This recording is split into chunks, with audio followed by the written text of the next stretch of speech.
कहानी की शुरुआत में हमें 1172 का समय दिखाया जाता है और एक राज्य दिखाया जाता है। इस राज्य में बहुत से कबीले होते हैं और इनके सरदारों को हुआन कहा जाता था। इन सरदारों की आपस में बिल्कुल भी नहीं बनती थी, जिस वजह से इनके बीच जंग छिड़ी रहती थी। और तभी हमें एक कबीला दिखाया जाता है और उस कबीले का सरदार अपने 9 साल के बेटे के लिए बीवी ढूंढने निकलता है। उसके बेटे का नाम तिमुजिन था। सारा दिन सफर करने के बाद तिमुजिन के डैड अपने एक दोस्त के पास जाते हैं और वहाँ पर तिमुजिन की मुलाकात एक छोटी लड़की से होती है जिसका नाम बोरते था। वो तिमुजिन से पूछते कि तुम यहाँ क्या करने के लिए आए हो, जिस पर वो बताता है कि मैं यहाँ पर अपने लिए बीवी ढूंढने आया हूँ। बोरते कहती है अच्छा है, फिर तो तुम्हें मुझसे ही शादी करनी चाहिए। ये कहकर वो वहाँ से चली जाती है। तभी रात को तिमुजिन के डैड उसे कहते हैं कि मुझे तुम्हारे लिए ऐसी लड़की की तलाश है जो किसी बड़े कबीले से हो, जिस पर वो अपने डैड को कहता है कि मैं अपने लिए लड़की खुद ही ढूंढूंगा। सुबह अगले दिन उसके डैड अपने दोस्त के कबीले की सारी लड़कियों को तिमुजिन के सामने खड़ा कर देता है और इन सभी लड़कियों में बोरते भी थी, इसलिए तिमुजिन उसे ही अपने लिए चुन लेता है और उनकी शादी करवा दी जाती है। लेकिन 5 साल तक ये एक दूसरे के साथ नहीं रह सकते क्योंकि ये उनके कबीले का रिवाज था।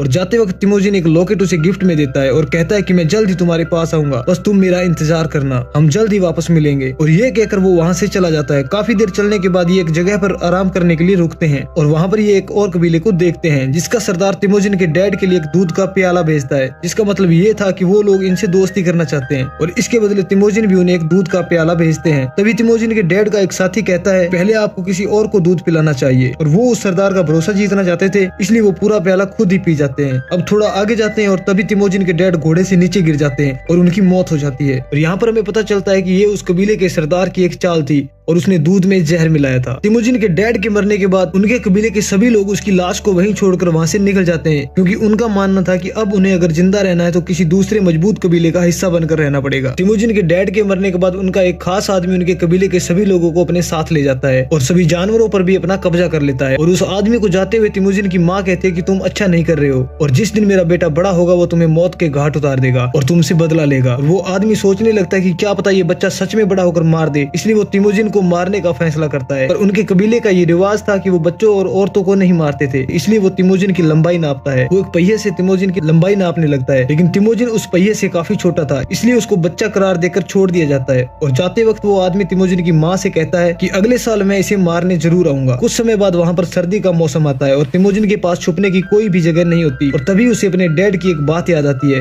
दूर पहाड़ पर हमारे देवता है जो हमारी मुश्किल में मदद करते हैं। अब तिमुजिन वहाँ जाने का फैसला करता है और तभी जाते वक्त उसका पैर जमी हुई बर्फ पर पड़ जाता है और बर्फ टूट जाती है और वो पानी में गिर जाता है। अब तिमुजिन डूब रहा होता है और मरने वाला होता है कि तभी वहाँ पर एक बच्चा आता है और वो उसे पानी से बाहर निकालता है, जिससे तिमुजिन की जान बच जाती है और बच्चा तिमुजिन को अपने साथ ले जाता है। तिमुजिन उसका शुक्रिया कहता है। वहाँ पर उस बच्चे का छोटा भाई भी होता है और वो दोनों भाई अपना हाथ काट कर दूध में अपना खून मिला देते हैं और तिमुजिन को पीने के लिए कहते हैं और उसे कहते हैं कि इस दूध को पीने के बाद तुम हमारे भाई बन जाओगे। और तिमुजिन उस दूध को पी लेता है। अब वो 3 भाई बन चुके थे। अब वो आदमी भी तिमुजिन को ढूंढता हुआ वहाँ आ जाता है जो उसके डैड का साथी था और उसे तिमुजिन मिल जाता है और वो तिमुजिन को उठाकर अपने साथ ले जाता है। और अब फिर से तिमुजिन की लंबाई नापता है, लेकिन तिमुजिन अभी भी छोटा होता है और वो आदमी ये फैसला करता है कि तिमुजिन को वो तब तक बंदी बनाकर रखेगा जब तक वो बड़ा नहीं हो जाता और उसके गले में एक लकड़ी का फंदा डालकर कैदी बना लेते हैं। इनके ही कबीले में एक आदमी होता है जो रोज तिमुजिन को खाना खिलाता था और उसके जख्मों पर मरहम भी लगाता था।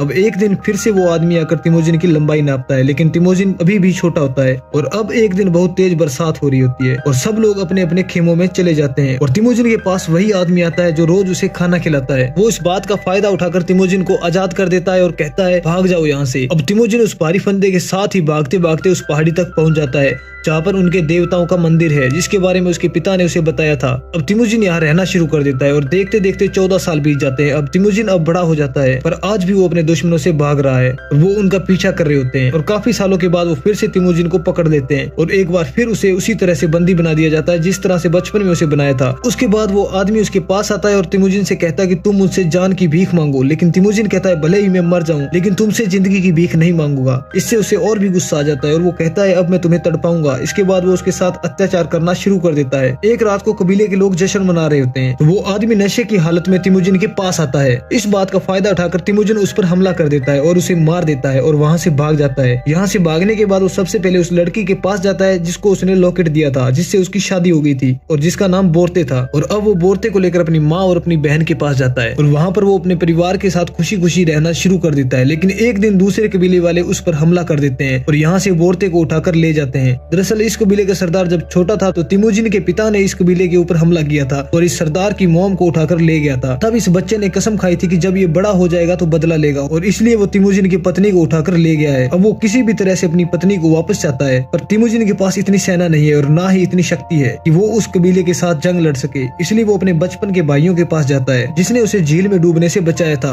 और उसे दूध पिलाकर कहा था कि अब हम 3 भाई हैं। उसका भाई कहता है कि हम उस कबीले से लड़ नहीं सकते, वो बहुत शक्तिशाली है, इसके लिए हमें 1 साल चाहिए। तिमुजिन मान जाता है। इसके बाद पूरा 1 साल ये युद्ध अभ्यास करते हैं और 1 साल के अभ्यास के बाद ये उस कबीले से लड़ने के लायक हो जाते हैं। ये उस पूरे कबीले पर हमला करते हैं और उस जंग को जीत जाते हैं। लेकिन तिमुजिन जब अपनी पत्नी के पास जाता है तो वो देखता है उसकी पत्नी उस कबीले के सरदार के बच्चे की माँ बनने वाली होती है। लेकिन तिमुजिन अपनी पत्नी से बहुत प्यार करता है, इसलिए उसे वो अपना लेता है और साथ ही इस जंग को जीतने के बाद जितना भी सामान उन्होंने जीता होता है वो सब लोगों में बांट देता है, जिससे इस जीते हुए कबीले के सभी लोग इनके साथ शामिल हो जाते हैं। अब तिमुजिन का खुद का एक कबीला है, वो सब लोग उससे बहुत प्यार करते हैं। ये देखकर उसके भाई के मन में उसके प्रति जलन की भावना पैदा हो जाती है और एक दिन तिमुजिन के भाई के लोग उनके घोड़े चुरा रहे होते हैं। तभी तिमुजिन के लोग वहाँ आ जाते हैं और वो घोड़े चुरा रहे लोगों पर तीर मारते हैं और एक आदमी को एक तीर लग भी जाता है और वो आदमी वहीं पर गिर जाता है। और जब ये लोग उस आदमी को देखते हैं तो ये तिमुजिन का बड़ा भाई होता है, यानी कि उस 2 भाई में से एक भाई। और जब ये उसके छोटे भाई को पता चलता है कि तिमुजिन के लोगों ने उसके बड़े भाई को मारा है, वो भी तिमुजिन से बदला लेने की ठान लेता है। वो आसपास के सभी कबीलों के साथ हाथ मिला लेता है ताकि वो तिमुजिन पर हमला कर सके, उसे हरा सके। तिमुजिन जानता है कि वो इस जंग को नहीं जीत सकता, इसलिए इस कबीले में जितनी भी औरतें और बच्चे होते हैं वो उन सबको जाने के लिए कहता है